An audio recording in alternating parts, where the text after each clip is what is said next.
يا مساء السعادة والسكر الزيادة، يا مساء الفل، يا مساء الياسمين، يا مساء كل حاجة حلوة على عيونك يا ست الكل. النهاردة هنعمل ايه؟ النهاردة هنعمل ايس كريم بالمانجا بطريقة حلوة جدا جدا جدا، وهنعمل كمان رز بسمتي كده بشوية زبيب طعمين، وهنعمل فراخ مشوية بطريقة سهلة جدا جدا. صاحبتي لقيتهم عندي وقالت لي لازم تعملي فيديو واشوفه، فانا قلت لها عينيا الاتنين. فهنعمل النهارده ايس كريم بالمانجا، وهنعمل كمان الرز البسمتي، وهنعمل الفراخ المشوية. وكمان هتكلم معاكم كده على موضوع قاهرني جدا جدا جدا، لان انا صاحبتي العزيزه عليا يا عيني مقهوره. عارفه ان الموضوع مش يخصكم، بس انا حبيت اسمع الموضوع ده لاي حد في الدنيا. هقول لكم عليه، بس نخلص الاول الفيديو بتاعنا. اول حاجه هنجيب بصلايه مقطعه شرايح، وهجيب طماطم مبشوره، وعندي كمان معلقه صغيره من الصلصه البيوريه، وعندي ليمون كتير. عندي هنا ملح، وطبعا عارفه كميه الملح اللي انا بستعملها قد ايه. وهحط فلفل اسمر، وكمان هنزل عليهم بشويه شطه صغيرين، يعني لو بتحبي الحاجه حراقه قوي او حاميه قوي زودي. هنحط هنا شويه سكر، ما عنديش عسل، لو انت عندك عسل ابيض يبقى 100 فل و14. تحطي ايه؟ تحطي عسل. انا حطيت شويه سكر صغيرين وحبهان باودر، وعندي كمان بابريكا، وهننزل عليهم كمان بشويه من الكاري، مش الكركم، الكاري يا جماعه.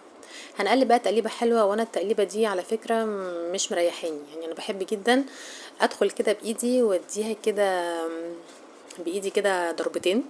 تمام، زي ما انتم شايفين كده. ليه بقى؟ حراره الايد مع الحركه دي بتطلع العصاره بتاعه البصل، وبتخلي طعم الخلطه بتاعتي تحفه.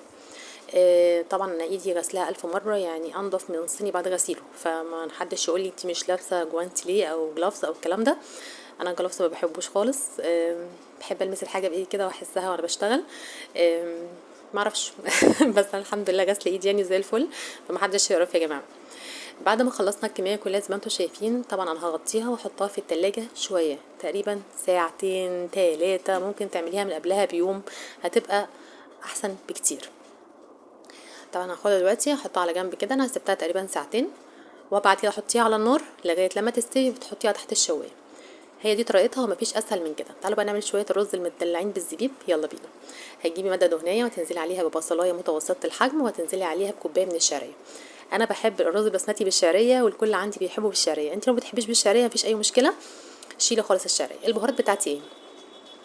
عندي هنا كاري وكركم وحبهان مطحون، وعندي مرقه دجاج وملح وفلفل وشطه وورق لورا، وعندي كمان معلقه صغيره من خلطه الكبسه من عند اي عطار، وكمان قرفة مطحونة. انا بحب القرفة المطحونة، بتبقى نكهتها حلوة جدا مع الرز البسمتي. وهتقلبي الكلام الجميل ده كله مع بعضه. طبعا بعد ما حمرنا الشعرية هتنزلي عليها بطماطمتين تقريبا احنا بشرنهم، والزبيب بتاعنا. كمية الزبيب زي ما انت بتحبي، عايزاه كتير حطي، عايزاه قليل في المعقول براحتك برضه. هتقلبي التقليبه الحلوه، وبعد كده تنزلي عليها بالميه. الميه قد ايه يا ست الكل؟ مالكيش دعوه بالشعريه خالص، ما بنحطلهاش ميه. تمام، هنحط الكميه بتاعه الرز. قدام كل كوبايه من الرز البسمتي هتحطي قدامها كوبايتين من الميه المغليه، وكده زي الفل. هنقلبها التقليبه الحلوه، وهنسيبها لغايه لما تغلي وتتشرب الميه الى حد ما تحسي ان في بقبقه بسيطه كده من الميه. توطي عليها البوتاجاز خالص وتسيبيها لغايه ما تستوي. تعالوا بقى نعمل ايس كريم الخطير. بصي بقى، هتحطي هنا الكريم شانتيه بتاعك، تقريبا كيسين من كريم شانتيه.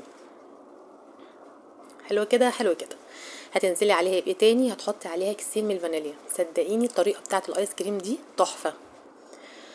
بعد كده هتحطي عليها ميه تقريبا نص كوبايه، ما تزوديش الكريم، ما تزوديش السوائل قوي، يعني تقريبا نص كوبايه. هتضربي كويس جدا في الكبه او في الخلاط المتاح عندك استخدميه. هضرب فيها لغايه لما تجمد زي ما انتم شايفين كده. بصوا، حلو قوي كده. بعد كده هعمل ايه؟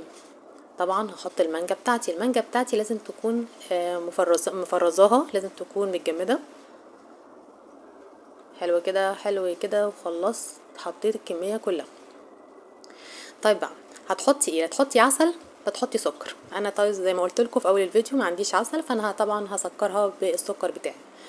انا تقريبا حاطه 4 معالق كبار، برضو حسب ما انتي بتحبي. في ناس بتحب السكر قليل فتقلل شويه. المكون بقى السري اللي تحطيه على الايس كريم ويديك المطه اللي انتي بتشوفيها في الايس كريم اللي بره دوت، علبه زبادي، اللي هي مش البلدي، علبه الزبادي اللي هي مش البلدي يا جماعه، اللي هي التانية، طبعا مش عارفه اقول اسامي يعني. المهم وتضربي كل الحلويات دي كلها مع بعضها يا ست الكل، وهيطلع لك هذا المنتج الفظيع، ايس كريم تحفه. شوفي المطه بتاعته حلوه ازاي، ولما تيجي كمان يتجمد وتاكليه هتلاقيه خطير. بصوا بقى، انا العلب دي بحبها جدا جدا جدا، مش مقلقه. لما بحط في طبق كبير واجي بعد كده اطلع واحط في بولات تانية فبزهق يا جماعه، وانا بحب السهوله، ما بحبش وجع القلب. فالكوبايات دي حلوه جدا جدا، شوفيها واشتريها، تحطي فيها كميه ايس كريم الاولاد هيطلعوها من الفريزر وهياخدوها ياكلوها، وبعد كده تغسليها وتعينيها تاني. حاجه تحفه يا جماعه.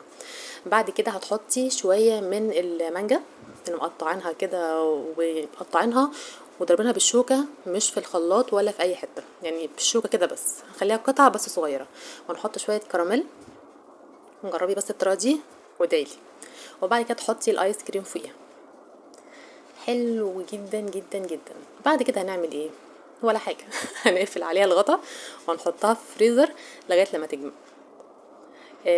وبعد كده بألف هنا وشوف على قلوبكم يا رب. طيب بقى، الموضوع اللي انا عايزه اكلمكم فيه وتعب صاحبتي جدا وقاهرها يا عيني من جواها ان هي بتجهز، والجهاز بتاعها بعد ما اشترته، يعني واحده من قرايبها شافوه فاتريقوا، قالوا له انه ذوق وحش جدا وبلدي ومش عارفه، وكلام ملوش اي 30 لازمه. انا بقول لكل واحده في الدنيا، انت مالك؟ انت مالك؟ انت اللي قاعده في الشقه، انت اللي هتنامي على العفش ده، انت اللي هتستعملي الحاجات دي؟ لا طبعا. ادام انت شاريه حاجه ومقتنعه بيها 100%، ملكيش دعوه بقى باي حد في الدنيا. اتهني بحاجتك وافرحي و... وابعدي اي طاقه سلبيه تيجي من اي حد في الدنيا، حتى لو اقرب الاقربين منك.